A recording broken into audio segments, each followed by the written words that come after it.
So now I'm going to turn this over to our moderator, Ms. Vera Perkins Hughes, and I'll tell you a little bit about her. She resides here in Cleveland, and she's married to Mr. Albert Hughes. She's the mother of 2 sons and the grandmother of 5 grandchildren. Vera is a graduate of Case Western Reserve, 1976. She possesses over 35 years of experience as a licensed social worker.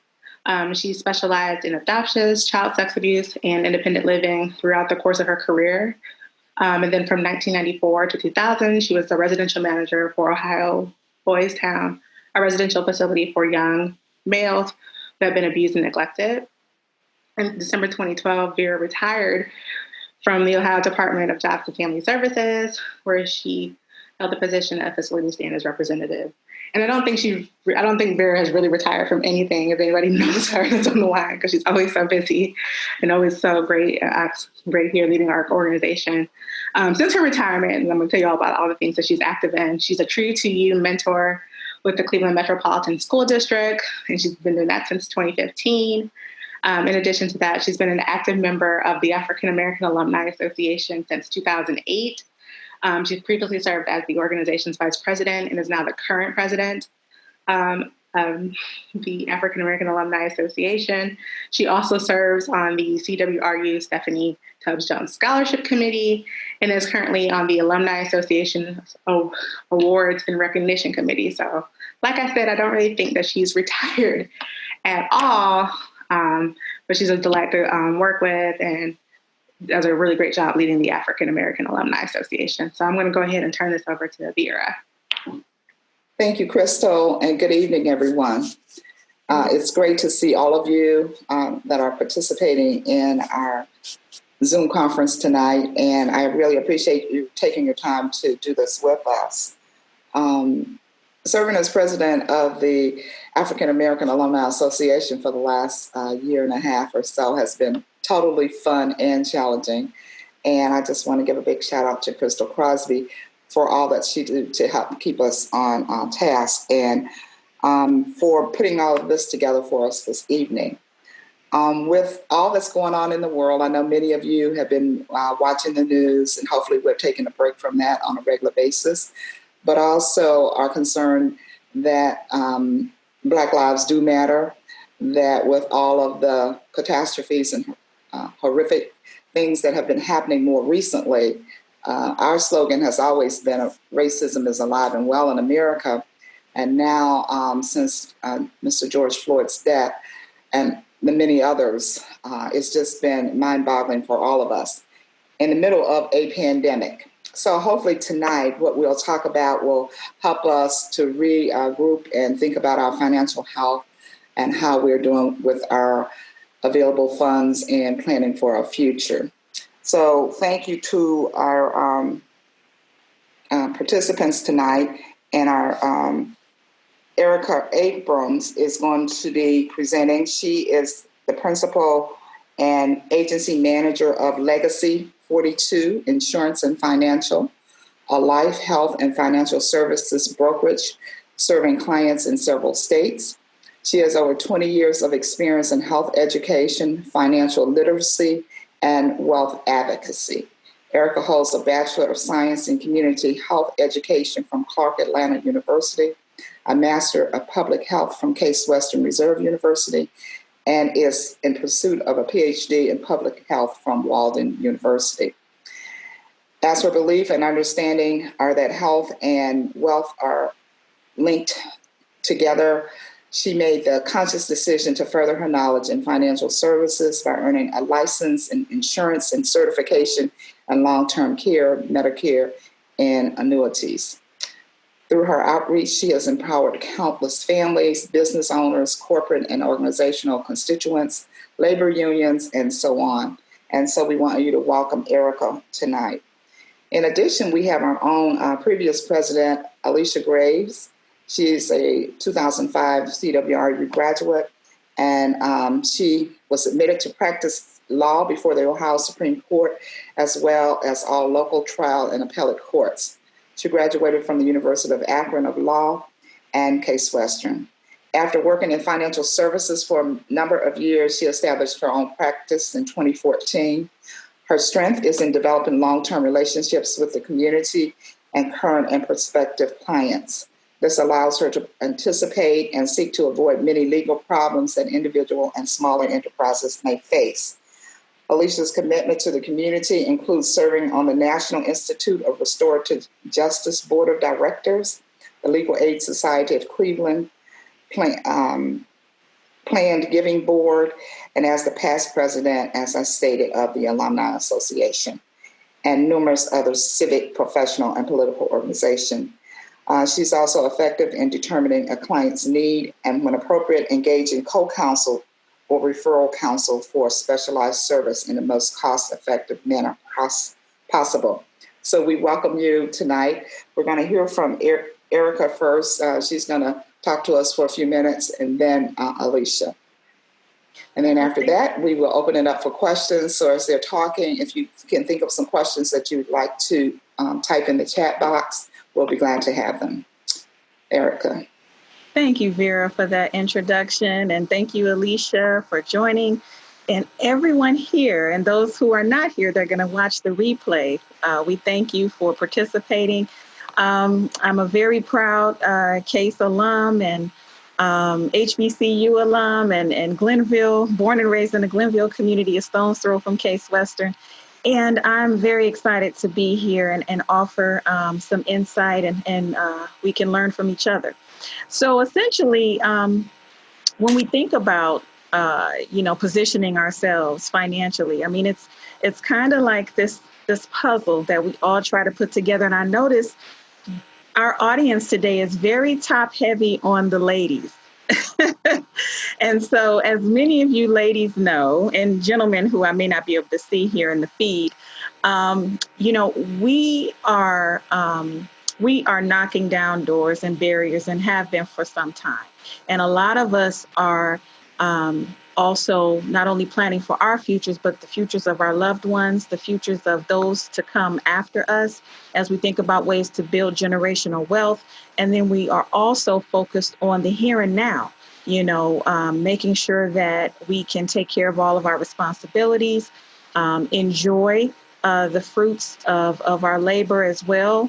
And also, many of us are what you consider the sandwich generation, where we have children that may still be young and dependent upon us, or college age, or even adult children that have returned home. And then we also may have aging parents that we're managing and taking care of. So one of the things I want to recommend with all of that I've said is to make sure that we focus on self-care and health, because no matter how much money you make, if you don't have the best health, you can't enjoy it. Like they say on the airplane, put your mask on first. So I like to encourage all of my women clients and men clients, we want to make sure that we put our mask on first so we can take care of ourselves, and then we can be able to be good and ready for everybody else. That may be challenging at times, as we all know, but that's something I definitely want to start off with. So anyhow, I want to share with you, I have a couple of slides here, and I'm going to share my screen with you. And one of the things that I do oftentimes when I do presentations in the community, a lot of my clients are concerned about, can you all see my screen? You see the United States? Okay. So a lot of my clients are concerned about retirement. What am I going to do? How much should I save? What should I be doing? What should I not be doing? What should I do more of? And one of the things we want to think about are the entitlement programs that are available to us as United States citizens, the Medicare program for our health. I want to think about Social Security, retirement. And so when you think about the United States, and this actually was pre-COVID, but the spending has continued to increase, and we're spending more than what we're able to basically in the history of the United States. And so the solution would be, if we're spending so much, how can the United States in fact become or be solvent if they can? Well, the solution might be to tax the citizens more, tax the corporations more. But is that really sustainable? So really, there are only two ways for our government to combat the growing debt, and that's to spend less and potentially tax more. So with that, you want to think about, okay, this was the national debt. These were numbers back in 2017. And as you know, that has increased exponentially. You can even see it on the highway on heading into downtown from the southeast side of town. They have a number for the national debt and what our individual portion would be. Now, many of us don't even care to think about that. But the point behind this slide is to share with you the fact that, you know, we have to think about our future, and we do have to consider what the federal government has in store for the citizenry as we plan. So many of you have seen these, right? You've gotten these statements from the Social Security Administration, and it gives you information about, well, if you were to retire at a certain time, this is how much would be available to you as your distribution for your Social Security retirement benefits. So this was back in 2017. And it said, if you look, next time you get one of these statements, it says, in 2017, we will begin paying more in benefits than we collect in taxes. That was 3 years ago. So 3 years ago, the United States government began paying more in benefits to the citizenry who were entitled to the Social Security benefit. And they actually are paying more than they collect in taxes. So without any changes, by 2041, that's 21 years from now, the Social Security Trust Fund will be exhausted. Exhausted. So we got to think about that. By the time a newborn baby that's born today is 21 years old, the Social Security Fund will be exhausted. And there will be enough money to pay only about 78 cents for each dollar of scheduled benefits. So that's interesting, because that's very concerning, because for someone like myself in my 40s, in 21 years, I'll be 65. And so some of us on this Zoom are, of course, you know, in your 50s, 60s, even younger. So we have to think about, when we look at our puzzle of our retirement portfolio, we have to consider what the federal government has over here, which is essentially Social Security and Medicare. So you've got, you know, Social Security benefits to supplement your retirement income, and then you have Medicare in order to take care of your medical expenses. So we have that over here. And then over here, we want to think about, what can I do? What is it that I can control? And how can I best position myself for the future? We don't have a crystal ball, right? We do have a Crystal Crosby, but we don't have a crystal ball. And therefore, only thing we do know is that the next day is going to come. And so we have to prepare for that. So what are some strategies? Okay. So, and I'm definitely, you know, I'm going to take some questions. I'd be happy to take some questions as we proceed. So when I think about strategizing with my clients, how can I move this? Okay, there we go. Okay, it moved ahead of me. Okay, so let me see if I can make this a little larger. Okay, I can't. All right, but this is what I would consider like, and I wish I could use a little laser pointer here, but I can't. But when you think about, if you're still in the workforce, you want to take advantage of everything your employer has to offer. You know, whether it be as simple as your medical insurance, which is really not simple, that's essential, right? So your medical insurance, and for you and or your family, you want to think about the other employer provided benefits like your 401k. And someone gave a question about that. How much should you contribute?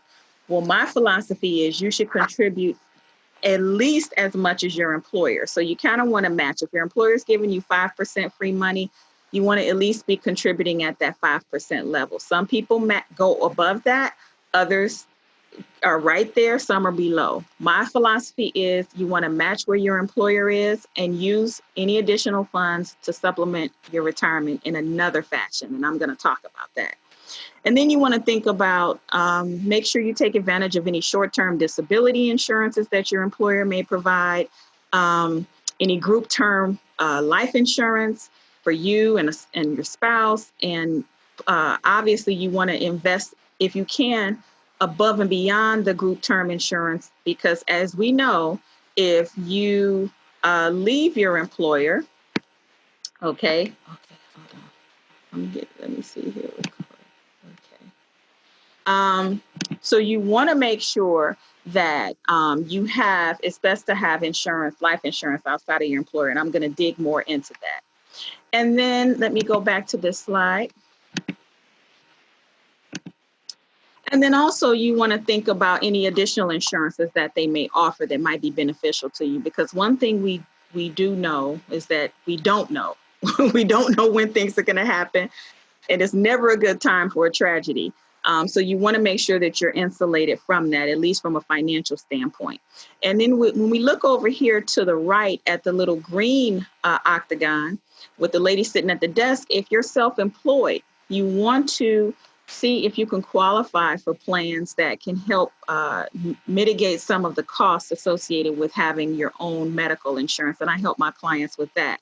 You want to think about key man insurance. You want to think about business owner protection insurance. A lot of folks that dealt with the COVID-19 crisis for business owners, a lot of them actually were eligible to use their insurance, their general liability insurance, as a protection or income protection for their business. So some of them discovered that.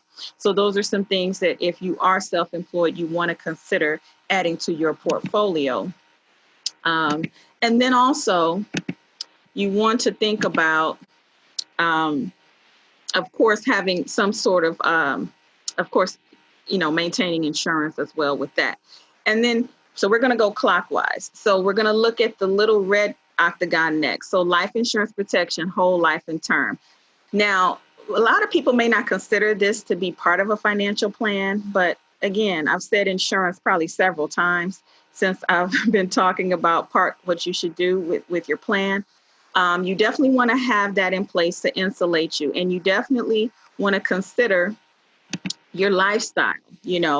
Not everybody needs a large amount of death benefits. Some people do. Some people that have a lot of responsibilities, they may need a larger death benefit. Some of us who are empty nesters, not so much, because your children are adults now. If something happened to you, they'll be fine. But if those of us that have young dependents, you want to make sure that you have enough death benefit there in order to support them and a surviving spouse if in fact something happened to a breadwinner. And so I counsel my clients on that. And one of the caveats to that is now, for the past 14 years, the insurance industry has evolved and they have a new product out called Living Benefits. Some of you may or may not know about that, but essentially the short story is you can receive a payout in cash in real time from your death benefit from your life insurance. So that's something else that's out there and that the consumer can take advantage of.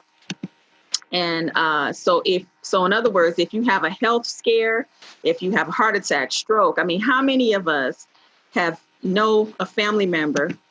Just a show of hands. How many of you know someone who had cancer? Okay, keep your hand up if you know somebody who had a stroke, heart attack. Okay, major car accident or ended up with lupus or MS, and now they're disabled. They were teaching aerobics classes, and now they're using a rolling walker. That's the story of one of my good friends from college. She was teaching aerobics. She was fit. She was healthy. She was living with lupus, but then she ended up with MS, and now she's in her 40s, and she's disabled. Things happen. So you want to make sure that you have positioned yourself to where if these things do happen, you're not relying upon what the federal government considers a livable distribution to you in order for you to maintain your lifestyle. So that's where those type of living benefits can come in.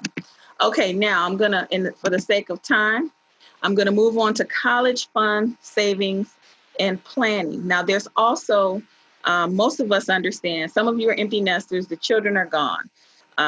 But some of us who do plan on having a family want to think about saving for college. There's ways to do that to where there's extreme flexibility, 529 plans. You can also use cash value life insurance. And then also there's something called the ABLE plan. How many of you have heard of the ABLE plan? Anyone? Raise your hand. Okay. So the ABLE plan, okay, Alicia, wonderful. So the ABLE plan helps families who have a loved one living with a disability. It helps them to be able to save money, bring revenue or income in, and not be ineligible for benefits. So essentially, let's imagine you got a 21-year-old young man. He's living with a disability. He wants to get a job. He wants to work at the grocery store. Well, maybe he couldn't get that job because it would max him out as far as his income, and he would lose his Medicaid, he would lose his Social Security disability benefits, and so on. So what the ABLE plan does, it allows a family or someone living with a disability that had to be diagnosed before the age of 26. It allows that individual to bring in additional income without ruining and or savings from a loved one, themselves, or a parent. So it's a great opportunity for our loved ones and our community members living with disabilities. And Ohio was one, I'm happy to say, Ohio was one of the predecessors in making sure that this legislation, because this is federal, so making sure that this legislation went through and was enacted. Ohio was one of the first states. So it's a great opportunity, and you can and I can share that information with you if that's something of interest. And then lastly, and I'm sure Alicia can talk to this as well, estate planning. You want to make sure you have all of your ducks in a row, from a basic will, if that's all that you feel that you need, to something more sophisticated if you have assets and family members and that you want to make sure that your wishes are heard. And so different deeds like joint tenancy and survivorship deeds, things like that. You want to think about elder law and estate planning, blended family concerns.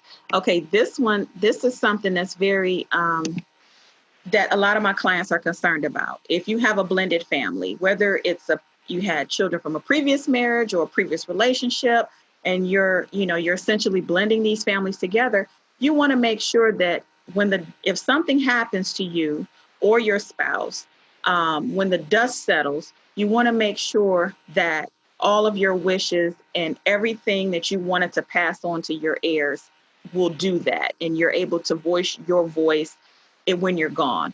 So that's why it's really important to seek the counsel, of a great, attorney that can help you navigate through that. And again, there's simplistic things that you can do on your own, but when you have a really sophisticated situation, I always recommend my clients to meet with an attorney.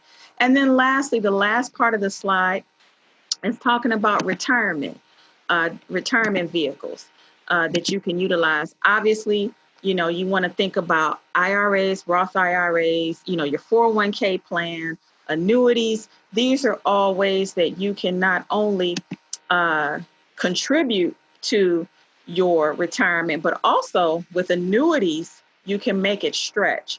So for instance, annuities are sold by most major insurance companies, and essentially what they do, the point of them, is it allows you to get either a guaranteed interest rate, a rate of return, might be 3%, might be 5%, or the more sophisticated products allow you to get maybe even 9 to 10% guaranteed interest over the course of the contract.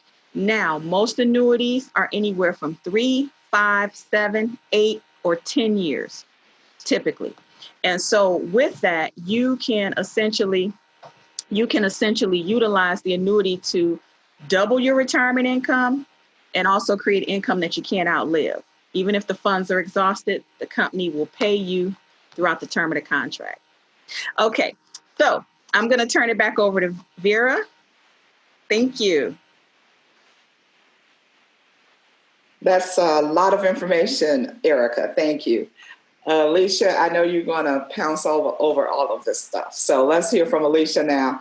Alicia, take about 10 minutes to go over yours because we do want to give our guests time to ask some questions tonight and get some feedback. Yes, indeed. No problem. Hello, everyone. Greetings from Las Vegas.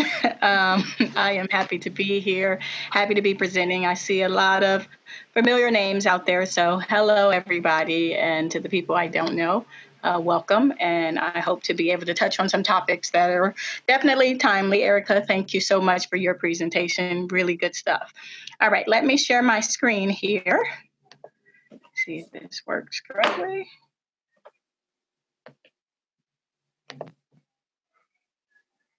I don't know if it is. All right. Is my screen showing?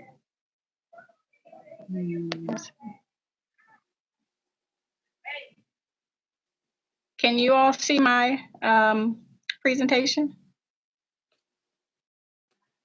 Not yet. Go ahead. Okay, wait. So let me. Oh, there we go. Hold on. I think it's coming. We see it all now. Right, now can you see it? Yep. Okay, great. All right, so I have created a PowerPoint. It has 22 slides. It's not that I intend to go through the 22 in my 10 minutes, but I do at least want you to be able to see it. So let's start from that. So I'm going to talk about estate planning in the age of this COVID-19 pandemic. I know that it has created a number of issues for everyone. And I have gotten a number of clients, whether they are past clients just trying to figure out what they should be doing differently, or new clients who have come just because now estate planning is definitely on their mind because of this issue. So in that little box at the bottom, you can see some of the things that estate planning entails and things that people need to think about. So even though I guess Vera went over my background, I always put it in the slide so that people know. I went to Cleveland Public Schools, very proud, East High School, received a traditional diploma and a diploma from the Academy of Finance. Of course, a proud graduate of Case Western Reserve, bachelor's in psychology, American studies, and then went on to attend law school at the University of Akron. Professional background, been in the legal community for 15 years, in private practice for 6 years, and a financial advisor, insurance sales agent since 2010. Did the investments for Huntington Investment Company, worked at New York Life and Skylight Financial Group. Here is a mild breakdown of my practice areas. About 40%, probably a little bit more if I add in guardianship and other areas, is in the probate, will, trust, estate areas. Then there's family law, business and succession planning, and then a myriad of other areas. So positioning yourself for the future and beyond. So what is estate planning? And a lot of people think they don't have estates, or when you get older, you realize that you have an estate and you try to figure out what to do with it. So essentially, estate planning is when you try to figure out what you need to do with everything that you have accumulated or intend to accumulate over the course of your lifetime, how you can reduce or eliminate uncertainties of what will happen when you are no longer here and you want your assets to pass on to your loved ones. What is included in your estate plan? Essentially, everything you have is included in your estate plan, but specifically your real estate, bank accounts, stocks, other securities, life insurance, personal property, automobiles, jewelry, your Picasso paintings, everything that you have in your estate. Everything that you have in your possession is included in your estate. So in the time of uncertainty, what is the important documents that you should have? So here is a list of some of the documents that you should have, if not all. So durable power of attorney, living will, healthcare power of attorney, wills, trust. Those are the documents that are important to a good estate plan. So COVID-19 and estate planning issues, some of the issues that have come up as a result of COVID-19 is how to actually meet with an attorney. Some of the attorneys are not meeting with people, things are virtual.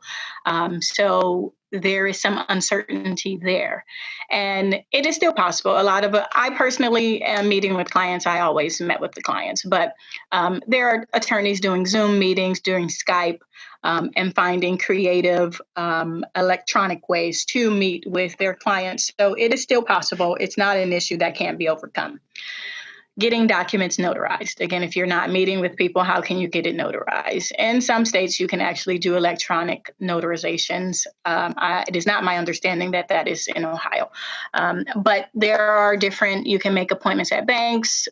Again, attorneys will meet in certain parameters to be able to notarize documents if they're not already meeting. And then some of us attorneys are already meeting. So that works out for getting documents notarized. So you don't ever have to worry about that as one of your issues. Knowing what's important and what is not.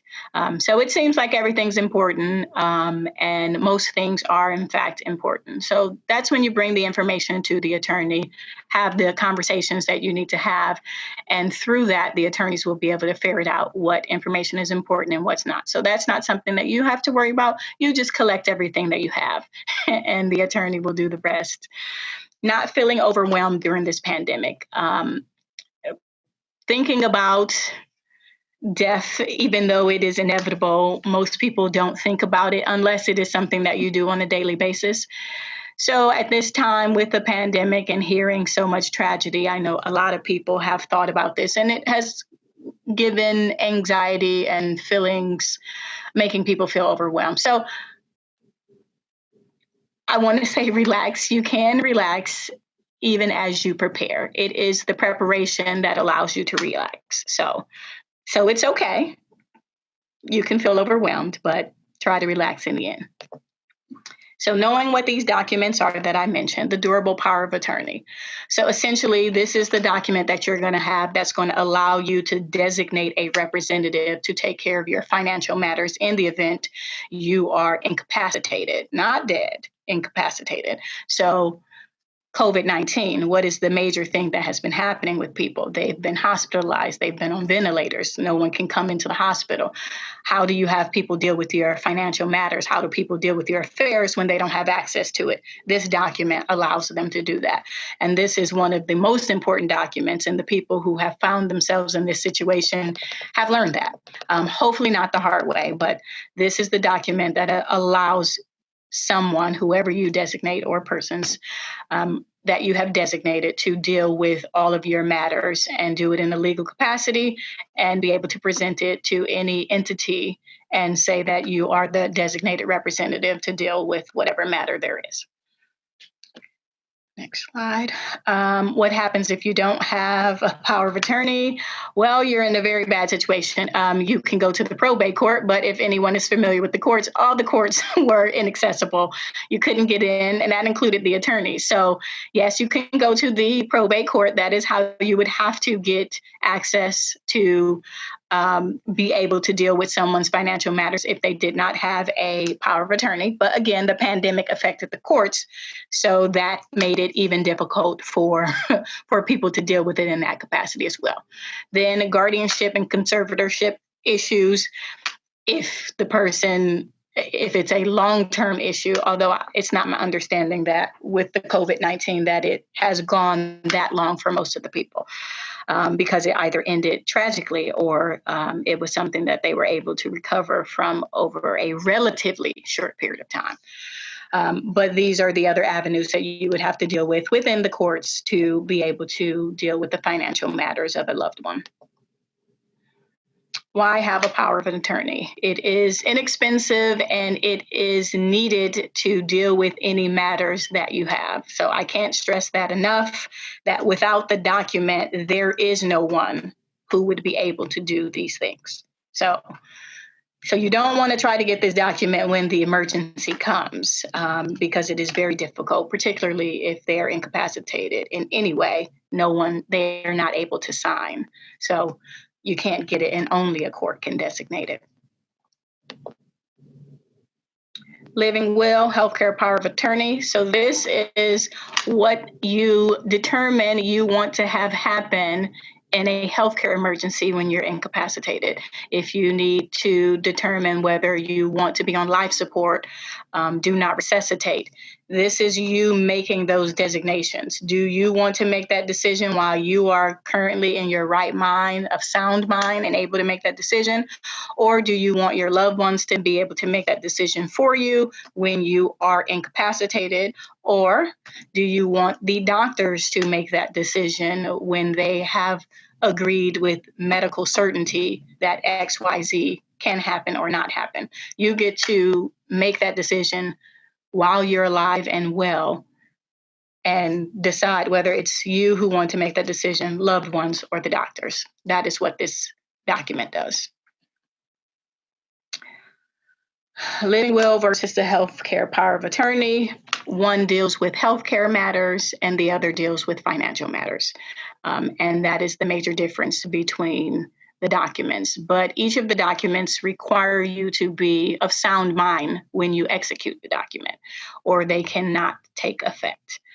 The only other way to have any of these things done is for a court to do it.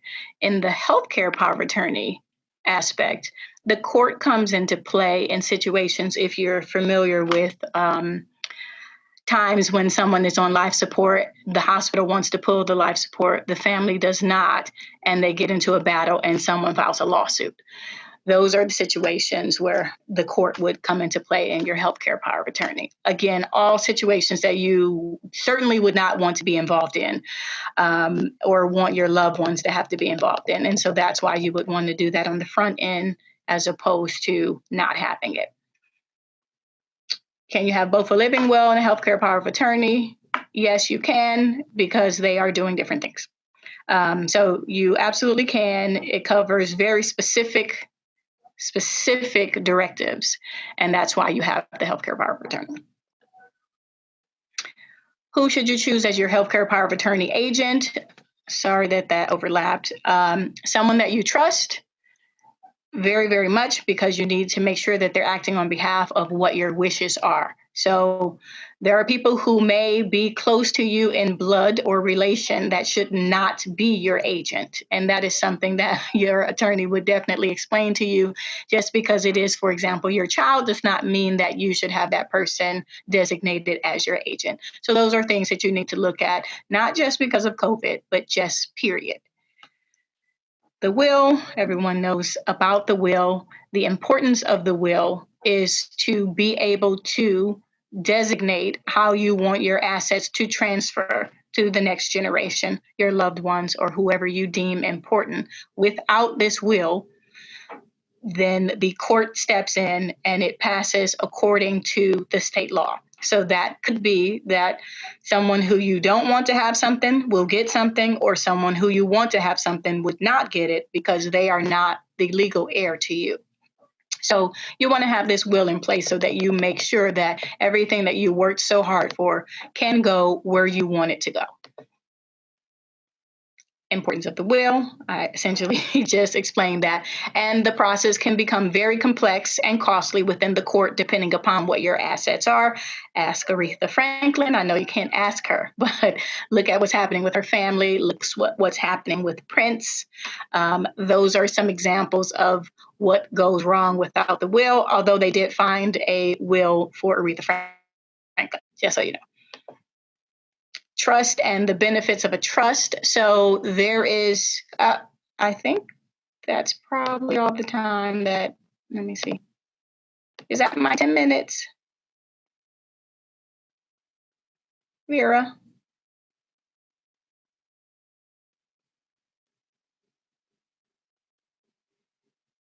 Okay, well, I can't hear anything, so I'll wait in case. Alicia. Okay, is that 10 minutes? I don't want to go over. I want to let people ask questions. Thank you. That was very good. Okay. It followed Erica very well. Thank you so much. We do have a couple questions. It's a lot of information.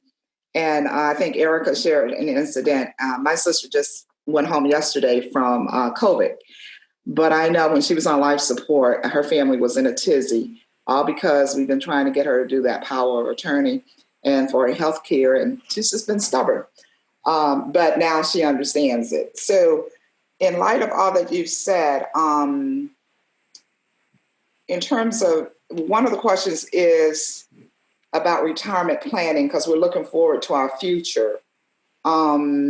If you're still working and you're at that 55 to 65 age mark, how much should you increase your retirement savings, such as your 401k or your employer, that they're paying into? I know, Erica, you said 5%. I guess that's on the when you're 35 years old or 25. So when you're 55, should you increase that or should it stay the same? Well, honestly, I usually, the short answer is what most from the veterans that I've learned from in the financial services industry suggest, and if you want to increase your retirement savings, think about other ways you can invest additional monies. Because typically, if, let's say, for instance, let's say Case is matching at 6%. So you have to put, I would encourage to do at least the 6%. What some people do, and if they, as they get raises or they get bonuses, they might open a cash value life insurance policy, what's called like an index universal life policy. That's one strategy where you can put funds into that life insurance policy. If you can qualify for the best rates, it makes sense. If you can't, it's not advisable. So you have to be at moderate or decent or great health in order to get the best rates. Otherwise, it's a waste of money and it's a waste of energy. But I would encourage folks that are in that 55 and up category to consider ways that you can diversify your portfolio and not just rely solely on the retirement. Maybe think about ways to, and I'm gonna make this quick, think about rental income. Think about maybe building a rental income portfolio. Maybe think about, like I said, the cash value life insurance. Maybe think about starting a small business, because you don't have much time to really, you've got a concentrated amount of time. If you're going to retire at 65, you probably only have 7 to 8 years to where you can add a couple extra 3%. And is that really going to buy you that boat that you want? Probably not. So you want to take additional funds and find another area to invest in that's going to give you that stability. And real estate is great. Cash value life insurance is great. That's what I would recommend. Okay. And then what do you think, what do you do if you find yourself separated from your employer? A lot of people have been terminated. And a lot of the money is going to run out the end of July. So how do we manage our finances when in this pandemic, when so many jobs are going to be gone? They're not coming back. Yeah, I think the writing's on the wall. And again, we don't have a crystal ball, but we can already see there are jobs that were face-to-face that are now going virtual, and they're probably not coming back to face-to-face. So there's going to be a smaller workforce, a pool of a workforce. I think we have to pray for the best and prepare for the worst. So what I'll say is this: if you're eligible for any of that pandemic unemployment assistance, apply for it. I have so many people in my personal circle and clients that did not apply for it until they had a conversation with me, and now they've got $5,000 in their bank account because they didn't even think that they qualified. They didn't even consider the fact that, wow, when you look at the criterion for that money, if you had children or a loved one that could not go to school or could not go to adult daycare, or like, let's say you're caring for a parent with Alzheimer's, the adult daycare closed down. Well, you can't leave them alone, right? So you qualify for that pandemic unemployment assistance under that. So I think that you want to make sure whatever you're eligible for under the COVID-19 assistance programs, apply, okay? Because you might be eligible. Potentially, the funds might actually go beyond July 25th. There's some talk about that maybe being extended. And there's two different pools of money: the state unemployment and the federal. So the federal is the pandemic unemployment assistance program. So here in the state of Ohio, they had to build a whole different software for that. So I would say go with that. If you are no longer employed, I would have to say, if you have a 401k sitting around, think about how you can maximize that 401k. Think about how you might be able to move that money. For instance, I talked about annuities. I don't have much time to talk about that now, but there's a way for you to essentially double your retirement income. I had a client at KeyBank. She had $163,000 in her 401k. She moved it to a 10-year annuity. And when she's 70, she's going to have twice as much money to pull from. Okay, so these are ways that you can maximize what you currently have going. And if you're 59 and a half, you can move money per IRS guidelines. You can move money around to different financial vehicles. You might want to move it to a Roth IRA. You might want to consider moving it into an annuity. It doesn't have to be all or nothing. You can put a portion in, you can put all of it in. So you want to consider those different situations. And then think about a small business. Again, I'm a big proponent of starting a small business. There's so many incentives out there now. There's so much support and resources. So yeah, I would definitely consider small business, annuities, moving some money, and then also thinking about your a real estate portfolio. Alicia, thank you. Alicia, can you talk about what a portfolio is and how you started to build one for our younger people that are on today? How do you start to build that portfolio? Because a lot of times when young people start working, they get an apartment, they get a car, they do all of these things. So they maximizing their income before they realize that their budget is tipping over just a little bit, but they want to think about a portfolio. So what kind of advice do you have for that 30-year-old? Unmute yourself, Alicia.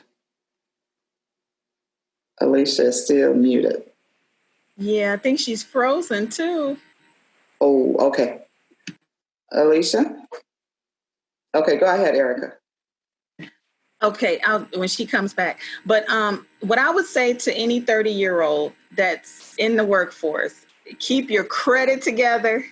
I wish I would have listened to my parents when I went away to college, but keep your credit together. Nowadays, most they used to say you should not carry a balance over 30% of your available balance. So if you have a credit card with $1,000 limit on it, try to stay under, they used to say under 30%, but now it's dropping to 20%. So you shouldn't hold a balance any more than $200 on a $1,000 limit card. And then also paying everything on time. That accounts for 35% of your credit score. So whatever you can do to keep that credit together, because credit is king and credit can equal cash. So you can end up maybe buying that multifamily. I would also say, I'm a big proponent of real estate. I would suggest for someone in their 30s, if they're single, they're credit worthy, take advantage of a down payment assistance program, buy a multifamily property, buy a 2-family, a 4-suiter.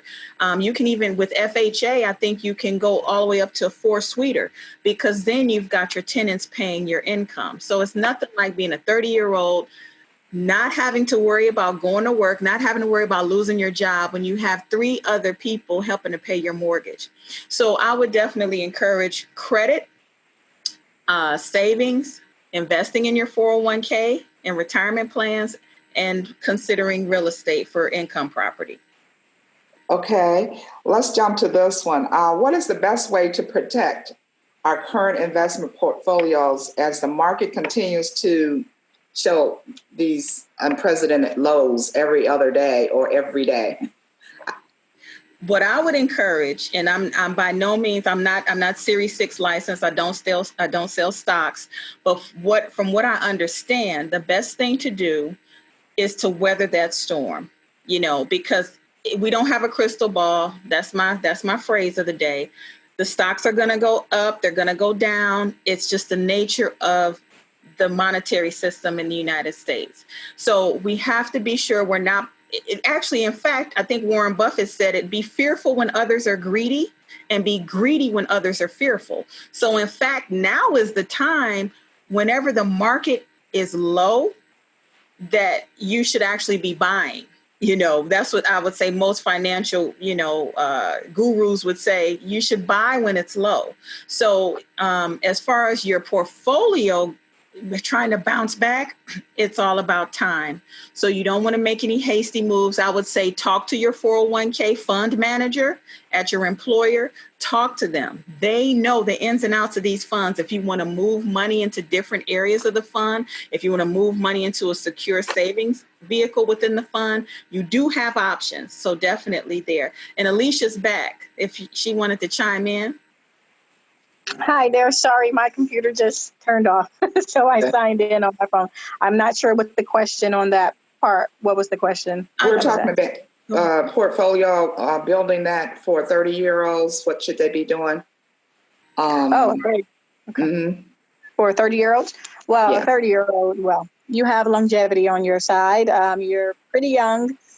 So you can be, within reason, you can be riskier than some of the more seasoned people. So I would tell you to meet with whomever your financial advisor. Sometimes the employers actually have someone that you can meet with based on whatever funds they have designated for the company that manages the 401k or 403b that you may have from your employer. I would tell you to talk to that representative as well, and depending upon what your knowledge is on investments, learn what your risk tolerance is and, what you're interested in. I would always tell you to match to the extent that you can.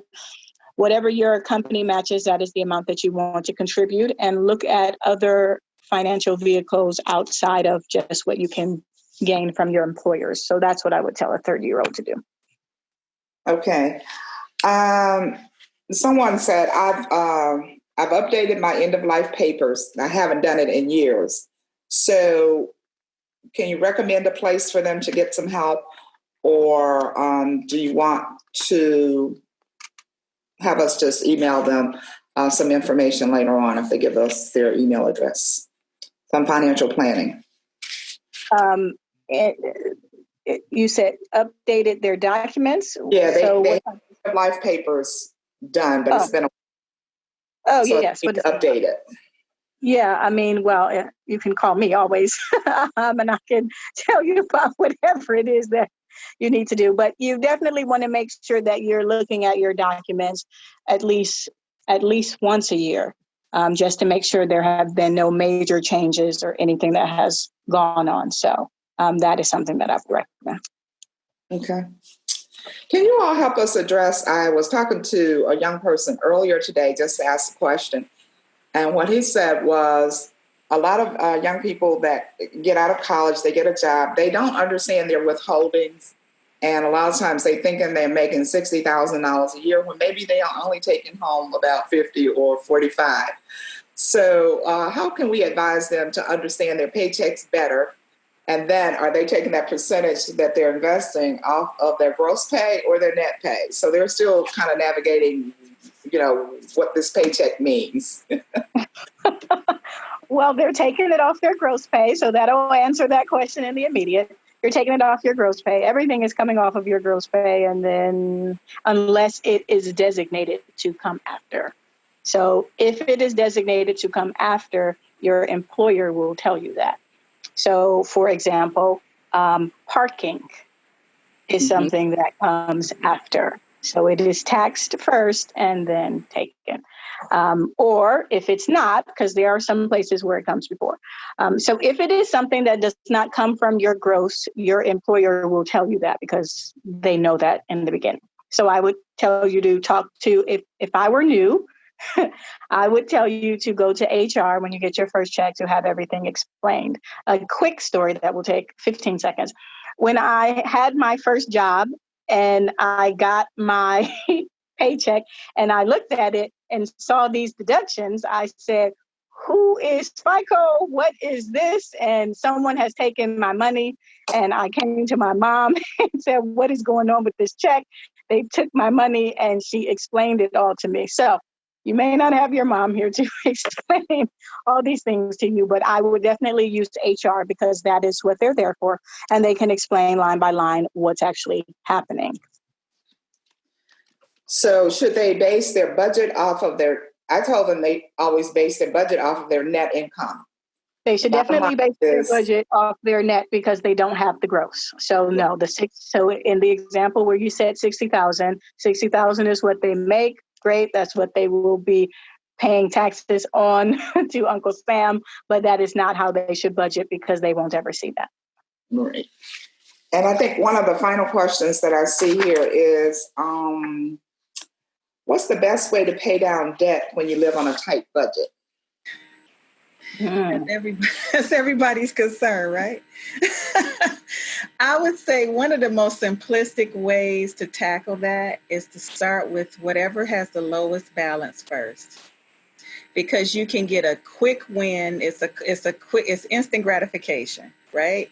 So, if you've got this $15,000 personal loan or home equity loan hanging over here, but then you've got a $500 balance over here, let's start knocking away at that little stuff, because then that's one less thing you can check off your list. So I would advise as not to be overwhelmed, because it can be very overwhelming to the point where it paralyzes you and you do nothing. So I would say start small, literally start small, start chipping away at that little stuff, and then work your way to the big stuff. So I would agree with that, with the one exception. I would say start there, and then after you get into the habit and you have been encouraged because of the small wins, then I would tell you to tackle whatever has the highest interest rate, because that's costing you the most. And so likely it'll probably take you longer to pay that off because the bill is probably higher, but that's what you want to tackle so that you're not spending more money to pay for whatever it was that you borrowed. But other than that, I agree. Yeah, that's a great point, Alicia. I'm glad you brought that up. And then also you could utilize balance transfers. You just made me remember that. If you do have a high interest card or loan, you may be able to transfer the balance to a lower interest card or loan. Lower interest card, and then that'll put you in a better position interest rate wise. Yeah. Okay. Do any of our viewers have a question they want to try? You feel comfortable asking a question at this time?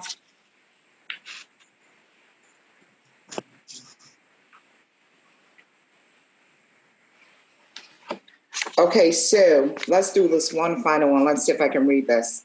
Recommendations for strategies to best supplement savings with institutions discontinuing their contribution matching. I worked for the government most of my life, so we always had deferred compensation. And they didn't match anything. You could defer whatever. And one of the strategies that an older friend of mine years ago told me, about 10 years before you retire, start increasing your deferred payment as much as you can. And one of those good options is if you can defer X amount of dollars, let's say you can defer $10,000 a year and it's not taxable. So that's a good thing to do. As you get older and you're working, they take the limits off pretty much. And I found that real helpful in my last, I'd say maybe 5 years that I was working. I would just dump almost my whole paycheck a couple times a year. And then toward about a year before I retired, I took home very little money because I realized that at that point in my life, I wasn't ever going to be able to save that much money ever again. So I shared with one of our alums. I said, actually, I started taking about $1,500, which was a lot for me. Back in the day, it was a lot. And when I did that a few times, I saw an increase. So it encouraged me to pay myself more money. And so if you don't have that employer that's matching you, make sure you do whatever that 401k allows you to do. Try to do your maximum as you start getting around 50 years old or so, because I agree that the Social Security, the income that you receive from Social Security may or may not be there, but even while it's there, you still want to have some backup money that you can go and get your hands on to do some things that you want to do as you get older. And this thing called life insurance, can somebody talk about life insurance? I think a lot of people are afraid to get bigger policies. They tend to have that $10,000, $15,000. but they're scared to get that $100,000 or $1 million policy. Can you talk about that, Alicia, with that estate planning and all of that? So it's definitely a good idea to do that, especially when you're younger and presumably healthier. Health and this COVID-19 world has taught us health is fleeting. Like today I'm healthy, I work out every day, and tomorrow I could be in a totally different position. So you never know. What life insurance allows you to do is, assuming that you are healthy, that you can get approved for a policy, and you can use that for more than just when I pass away, it goes to my heirs or whoever I designate as my beneficiary. There are so many creative things that you can do with that. I'll just tell you about me. It's going to be my retirement. I'm going to use it for all kinds of stuff.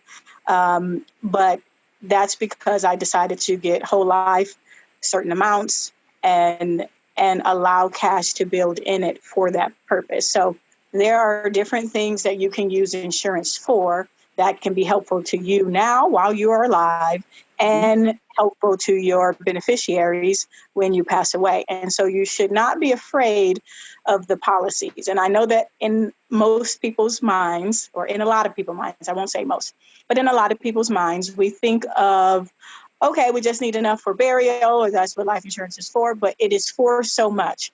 And other communities use it for those things. And it's about time that we use it for that as well. Yeah, Okay. Absolutely. Well, thank you, everyone. We stayed a little bit over, but we appreciate everyone for joining us. We especially thank Alicia and Erica for your time. This is strictly volunteer, so we thank you so much for it. And for all of our listeners and participants today, if you have any ideas of things that you would like to see the African American alumni involved in, or other kinds of, for now, we live in a Zoom world. So for now, we can do some more of that, or just let us know. Contact us. And we appreciate all of you for being here tonight. Crystal, we're going to sign off in a minute. You have any last minute? No, thank you again, Erica Abrams and Alicia Graves, for giving this wealth of information. Again, on behalf of the Alumni Association of Case Western Reserve, please take care of yourselves, practice some really great self-care. I think, like Erica mentioned early on, and again, let us know if there's anything that we can do to be of a support to you during this time. The university. Thanks again, and we really sincerely appreciate everyone for joining. Thank you. Bye. Stay safe. Thank you. Stay safe, everyone. Take care.